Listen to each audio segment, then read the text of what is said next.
What's up, guys? Welcome to Forgemaster Metal Reviews. We got a fun episode for you today. Thank you to Thralls of Metal and A&P Reviews for this cool inspiration. We're kind of doing like a little bit of a versus series.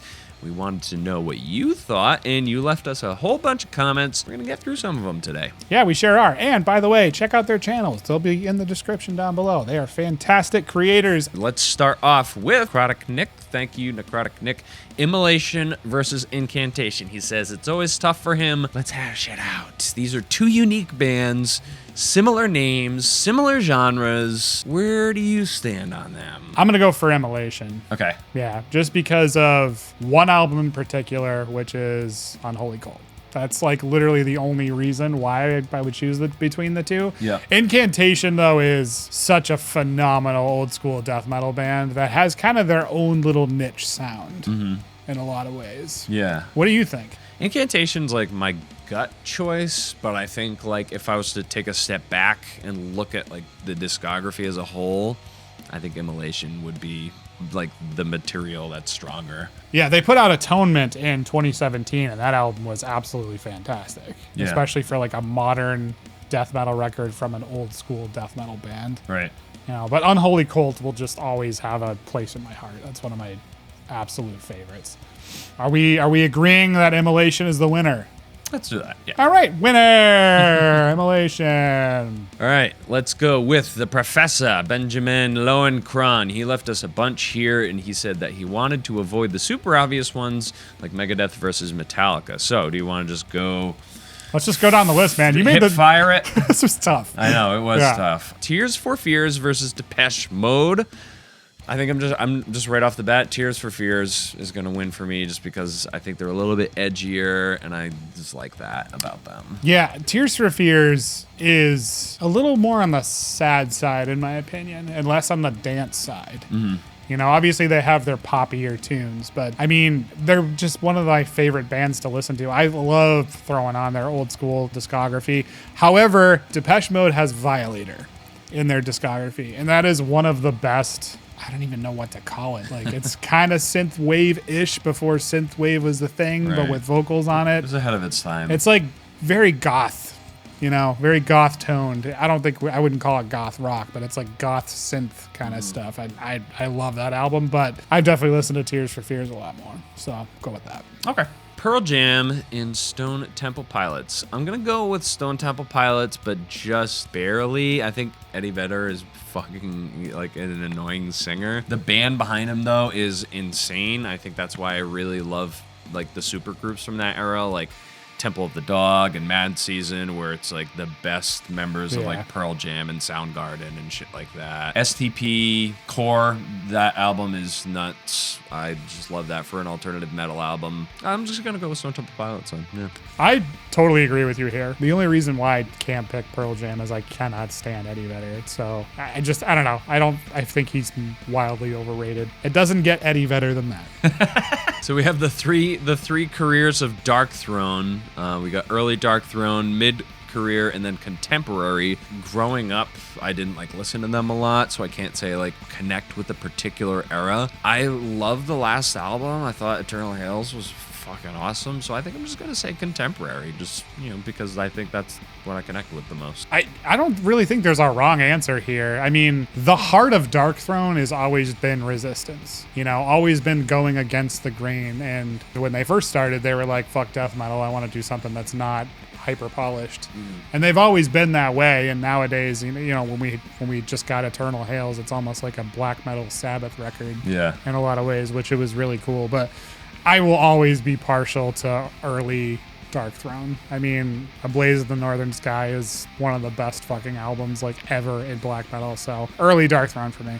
Right on. Then we got Thelonious Monk and John Coltrane. I really can't say I'm not as much of a jazz fan. I'm sure I've heard like some of their like radio-friendly songs or whatever, but I can't pick on this one. Yeah, it's a wash for me too. Sorry. Yeah, We're posers. Yeah. Beethoven and Mozart, though. I love my classical. I think I'm gonna go with the Mozart, although I'm more of a Bach fan myself. But between the two, Mozart. Honestly, I can't tell the difference between the two. And you can crucify me for that if you want. I don't really listen to classical. I appreciate what they did, but yeah, I couldn't tell you either or. Okay, so those are washes, Ben. Sorry. Enslaved versus Opeth. I thought that this would be an interesting one. And I mean, I know what I wrote down earlier, but then I was like thinking about it after the fact, and I was like, I kind of want to change my answer. I know what I'm gonna say. What do you say? Because I know that you love both the bands. This is probably the hardest one to answer out of this entire. I knew list. it was gonna be for you too. Yeah. Because I love both bands so freaking much. You know, Enslaved, I sort of discovered late. You know, I was against the band for so long because I never really liked the vocal style. It was very throaty and it almost sounded like you were hawking loogies sometimes. But I think that was just because I didn't really know what to pay attention to when I was listening to them. And once I clicked, it really clicked. And I fell in love with pretty much their whole discography after that. Opeth, though, is just, they were like a big gateway band for me for getting into a lot of music. Yeah. You know, and when I discovered Blackwater Park, it was like over for me. Like, I knew I was a diehard death metal, progressive death metal fan, and no other band has really done that for me since. So I think I have to go with Opeth strictly because of personal experience with them. Yeah. And that side of it, not even about the music. Enslaved, though, has just a dynamite discography, and they're almost always an 8 out of 10 no matter what. Right.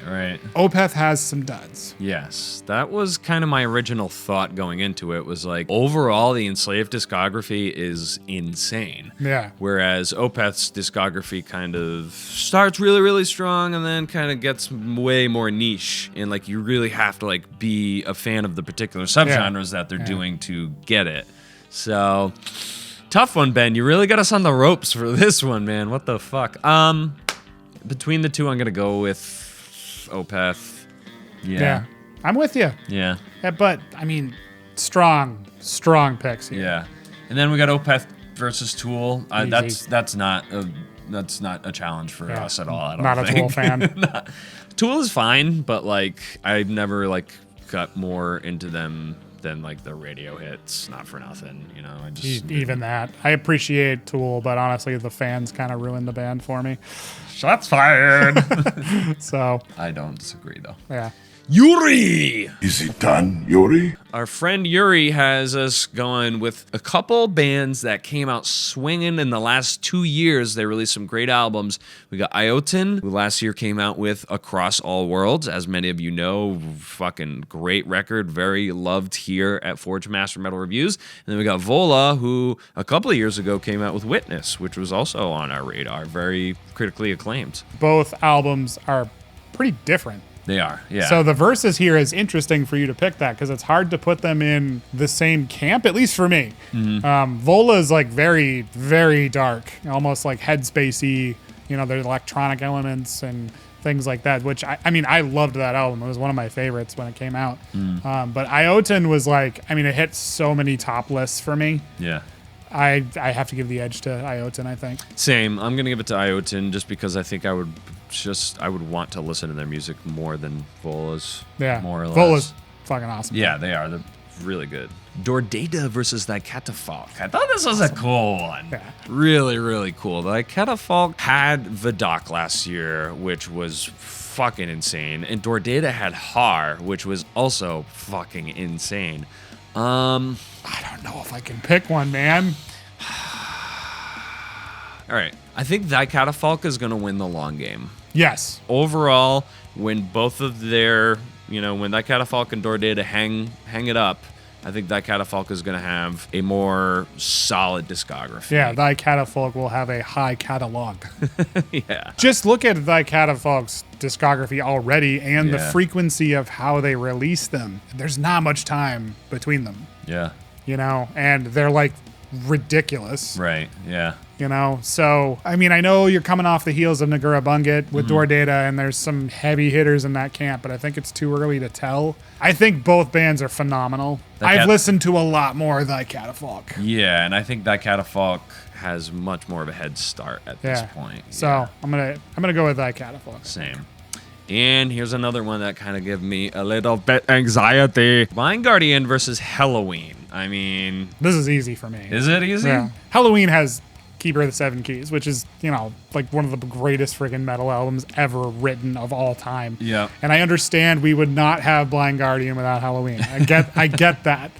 But Nightfall and Middle Earth, man, like you can't beat that. That is like, to me, literally like quintessential amazing metal to me. Yeah. Like I've never heard a more atmospheric album in the sense that captures like a mood like that. Like just, I don't know, just to me that reminds me of like D&D and snacks in my mom's basement when I was like 10. Yeah. Yeah. And it's a happy place for me. Yeah. I'm going to go with Halloween simply because I have more of a personal connection with Guardian, but I think Halloween, I don't know if I could ever get over the fact that without Halloween, without Kai Hansen, without those people doing what they were doing, in the, 80s and late 70s, like there wouldn't be any power metal as we know it. So I'm going to give just slightly the edge to Halloween. Their album last year was fucking phenomenal too. So thank you, Yuri, for those great picks that gave us anxiety and lowered my cholesterol. Blackwater Rust is up next. We've got Mole versus Deaf Heaven. What are your thoughts on this one? I mean, you know where I stand. I do. The thing is, though, is obviously Mole was new for me. So like a new relationship or a new puppy or a new anything, there's an extra luster to it when you first discover it. Yeah. So it's hard for me to choose Mole over Deaf Heaven right now, strictly because Deaf Heaven has a killer freaking catalog, and I don't think we would have Mole without Deaf Heaven. I agree, yeah. I feel like Mole sort of realized, oh, hey, there's this mole hole that we can fill because Deaf Heaven decided to move on and do other things with their sound. Yeah. I mean, Roads to Judah is ridiculous. Yeah. Sunbather is ridiculous. New Bermuda is insane. Those albums are just, they're super near and dear to my heart. So I'm going to go with Deaf Heaven. Yeah, originally I was going to say that this one's a wash because I think it's kind of an apples to oranges comparison, just because almost like the Vicata and Dordata comparison, like one band has established a career already and the other one is just kind of coming out. But if you're gonna hold a gun to my head, I would say Deaf Heaven as well, for sure. Agalloch versus Alcest. You are pulling at some heartstrings here. Yeah. Oh man, as powerful as Alcest is, man, I gotta go with Agalloch. They are a band that, like you said with Opeth, just completely opened my mind to new experiences, to how people approached music, to how you could fuse atmospheric post-rock cinematic shit with black metal and neo-folk, and it just floored me. That still, to this day, Agalloch is essential listening when we go camping. It's essential listening during the winter time. Like, I have to listen to Agalloch in the winter, basically. The first snow, like a couple days ago, I put on Falling Snow. Yep. I mean, it's just what you do. So I'm with you. I mean, I absolutely love Alcest, and Nij is one of my favorite guitar players. But in terms of composition and inspiration for my own work, you can't beat Agalloch. Suffocation versus Cryptopsy, two tech death legends. It's easy for me. I'm the opposite. You're the opposite. Yeah. All right. Suffocation, pierced from within, man. Yeah. That. Oh my God. I understand where you're coming from with Cryptopsy because it's almost so overwhelmingly crazy and also heavy that, like, they've sort of broken a wall there, in a lot of ways. Suffocation kind of plays the accessibility line quite a bit, but the riffs, I tried learning some of them. Like, I have a newfound appreciation for what they did because it's just, there's so many crazy nuanced things that they wrote in the music. I've always loved that band, so I think Suffocation is my pick. Nice. Effigies is one of the greatest freaking metal albums ever in death metal. Yeah, man. This was definitely a bit of a challenge, but I mean, for me, Cryptopsy was the band that really got me into appreciating extreme technical death metal, which I don't really even say that I like a whole lot, but like you said, their heaviness, their groove, their ability to step back from this crazy, blast beat section and do like this crazy slam groove was awesome. Blasphemy Made Flesh, None So Vile, essential listening if you ask me. So We're on both sides of the fence here, but that's okay. We're probably gonna delete the channel now. Actually, yeah. Thanks for ruining the band. Pallbearer and Chemist. Yup. Wow. What about this one? What do you think? I'm gonna go Pallbearer. Yeah? Because, I love Chemist to death, but I feel like a lot of the times they have like one great song on the album, like fantastic song, but the rest of them are kind of not the best songs. Okay. You know, Pallbearer have like heart-wrenching moments that I love to revisit. You know, like their first record, the fucking first song on the first record sounds like your father died and you're carrying his casket to the grave. Yeah. You know, that there's just all these heart-wrenching moments in their discography. Foundations of Burden. That's one of my favorite albums, yeah. Oh my God. Like so many gorgeous guitar riffs, amazing vocal melodies, and a lot of memorable moments. So I think Pallbearer for me. I'm going to go with Pallbearer as well. I think that I was a bit jaded by Deceiver from Chemist, which is unbelievable, but when you stack that one against the rest of Chemist's back catalog, it clearly stands out as its best. Whereas with Pallbearer, you could take their last album and stack it up against any of their other albums, and it's like, dude, like they're all really good in their own way. So Pallbearer for me. Yeah. This next one's tough. I know, dude. Anathema versus Catatonia. This is really this is rough because both bands have such change in their discographies, and I'm a fan of all of the changes. Right. So this is a little rough for me. Early Anathema is like, oh my God, the Silent Enigma is one of the best friggin' albums ever. Essential. Yeah. You know, and early Catatonia, Dance of December Souls is Brave Murder Day. All that stuff is insane. You know, both of these bands are such massive influences on both of us. Right. Yeah. And I think, like, I don't know how it was for you, but I kind of discovered them both around the same time. Same and here. like, I was just like loving like sad fucking music. And I discovered, Tonight's Decision and A Judgment. And I was like, dude, this is the saddest shit I've ever heard. I love this. So yeah, I'm kind of triggered by having to choose one of these bands right now. Yeah, I don't know if I can. Like, I love even the later Anathema and Catatonia catalogs, like Weather Systems and We're Here Because We're Here, and Distant Satellites. Those were all great. They're more like British rock, right? Like emotional rock. We're Here Because We're Here, and Weather Systems like rips your heart out.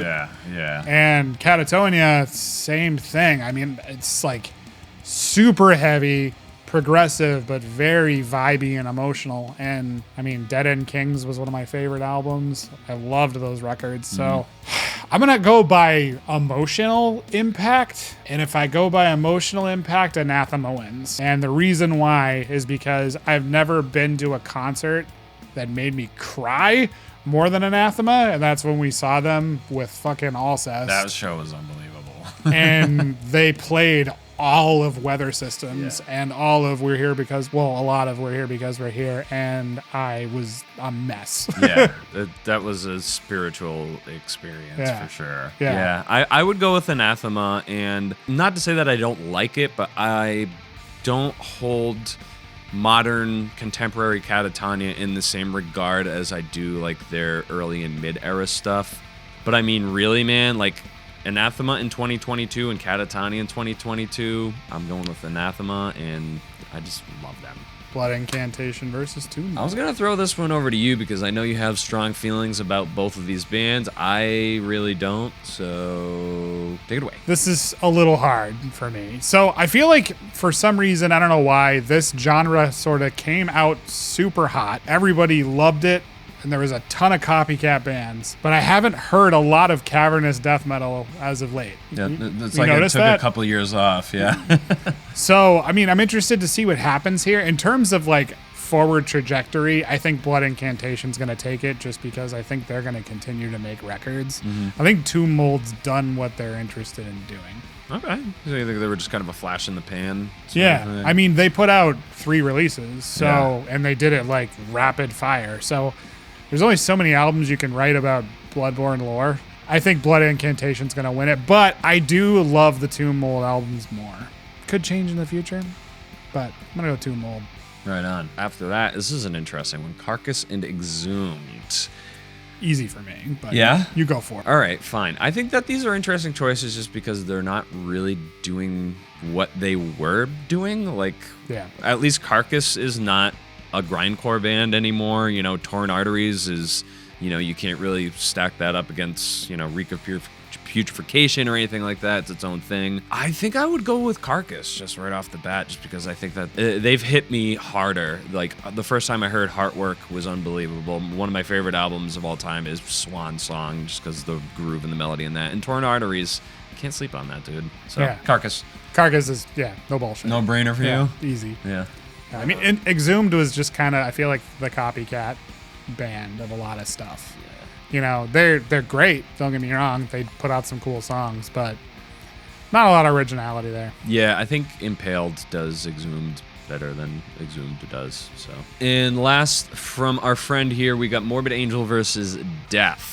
Is this an easy one for you? Yeah, Death easily. Death easily for me. Not even a question. Yeah, I mean, Morbid Angel put out some of the most important satanic worshiping death metal records, but the riffs and the variation or the variability or the changes throughout the Death discography is just so unmatched. Good. Yeah, It's Symbolic is my favorite. Yeah, man. I mean, it's tough to even say like, oh, my least favorite Death album. Dude, my least favorite Death album I like more than 80% of the records I fucking listen to. Yeah. So. Yeah. The worst Death record is way better than the worst Morbid Angel album. Yeah. Oh, dude, hands down. I mean, hands down. the worst Morbid Angel record is like a meme. Right. Exactly. No Death albums are memes. Yeah. Like, yeah, they're the real deal. So, Death all day. We got our boy, Matt Davis. Thanks for putting this challenger in front of us. Were you challenged by this one? Nope. No? All right. Iron Maiden versus Judas Priest. Yeah, Maiden. Yeah, Maiden. 100% Yeah. Maiden. Although, I will say, Maiden now, I don't think is as good as Priest now. Like, Absolutely true. Senjutsu versus Firepower. Firepower rips it out of the water. Firepower is not even fair Yeah. how good it is. Yeah. And the other thing, too, I hate to say it, Rob's got better chops now than Bruce. Damn. Heard it here first. You know, like when I saw Rob on the Firepower tour, he sounded phenomenal. Well. You know, and when I saw Iron Maiden, Bruce wasn't that great, to be honest. Yeah. He had a hard time hitting the notes. I mean, granted, Rob Halford's kind of staying in one place, and Bruce is running around like a everywhere. maniac. Yeah. So, I mean, you know, whatever. But I've seen Maiden and Bruce has killed it before. I think he's just kind of starting to show his age a little bit. But it's interesting you break it down by like now. If you were to ask me now, like Senjutsu versus Priest, like Firepower, you know, it would be Priest. Right, But right. in terms of like Connection. And my stuff. connection to the Yeah. band and Yeah. like how important their most important albums are to me, Sure. Maiden wins. Yeah, absolutely. I'm 100% picking up what you're putting down. I agree with you. This isn't really a metal. It's kind of like an alternative metal pick. But I appreciate it because I actually like both bands. Superstar AD threw in front of us Faith No More and the Red Hot Chili Peppers. Two massive alternative metal funk kings. Do you find yourself connected with either of these bands? I love the Red Hot Chili Peppers. They're one of my favorite rock bands. I listen to the shit out of them. I'm going to say something a little controversial here. I feel like Faith No More is actually not that great. There are a lot of Mike Patton fanboys out there, and Mike Patton is an unbelievable vocalist. They have some great singles. I'll give you that. But I feel like as albums, I don't know. I just don't really vibe with a lot of their records. Red Hot Chili Peppers, though, there's so many albums that front to back are great. Yeah. Yeah, I went with Chili Peppers on this one. I was a late bloomer to Faith No More's kind of like deeper cuts. And even then, it's like I think I would just rather listen to the Chili Peppers. Flea? Dude, Yeah. Flea alone, man. I mean, we're not even talking about, you know, the rest of the band. It's like he is his own fucking music genre, basically. Yeah, he is, and he's influenced so many other people. Yeah, so Chili Peppers. Last but not least, first of all, Scott, fuck you for making us pick this. We hate you. Just kidding. We love you, man. This was My Dying Bride versus Candlemass, dude. This is really hard. I knew it would be for you. Mid/early era Candlemass is some of the best, most atmospheric, amazing shit ever. However, My Dying Bride, when they came out with The Angel in the Dark River and also Turn Loose the Swans, those albums completely blew my mind with what you could do with sad, heavy music. You know, Turn Loose the Swans is one of the heaviest fucking records I have like ever heard. Yeah. There's like a trumpet part during one of the sections. It's Right. just so atmospheric and dark. It sounds like a fallen kingdom or something. Yeah, man. You know, and I think if I were to choose one, if I had to choose one, I'd pick My Dying Bride only because they're still killing it, man. Like Ghost of Orion was a phenomenal album. Yeah. You know, and when's the last time Candlemass put out a absolutely dynamite album? Right. They had their time and their place, and that's why I went with MDB on this one all day. You know, I made it seem like this was a tragic choice, but it was a no-brainer for me on this one, man. It really, dude, interviewing Aaron Stainthorpe from My Dying Bride last year, or shit, 2020 now. Yeah. Like one of the coolest moments of my life, dude. Yeah. And he was such a cool guy too. So, you know, like the band has massive inspiration, like on us personally, on us as musicians. My Dying Bride all day, without question. The only thing that bothers me is every time I type their name, I always type My Dying Bridge. Dude, same. I think we need to just make that a band. Just to... I don't know why I do that. It's so annoying. I do it too, so we're obviously picking up the same wavelengths. It's true. Yeah. So thank you guys for your inputs to this video. This was a blast. If there's other verses, ideas that you have, drop them down in the comments below. Dude, I don't even think we got to half of the comments, so we could easily do another series on this. But yes, be sure to leave more comments so we can do part 4, 5, 6, 7, 8, 9, 10, 11. You know, we'll just do a bunch of them. So thank you, Forgemates, for watching. As always, go with the gods. Don't let the verses keep you up at night. Take care. Finish him.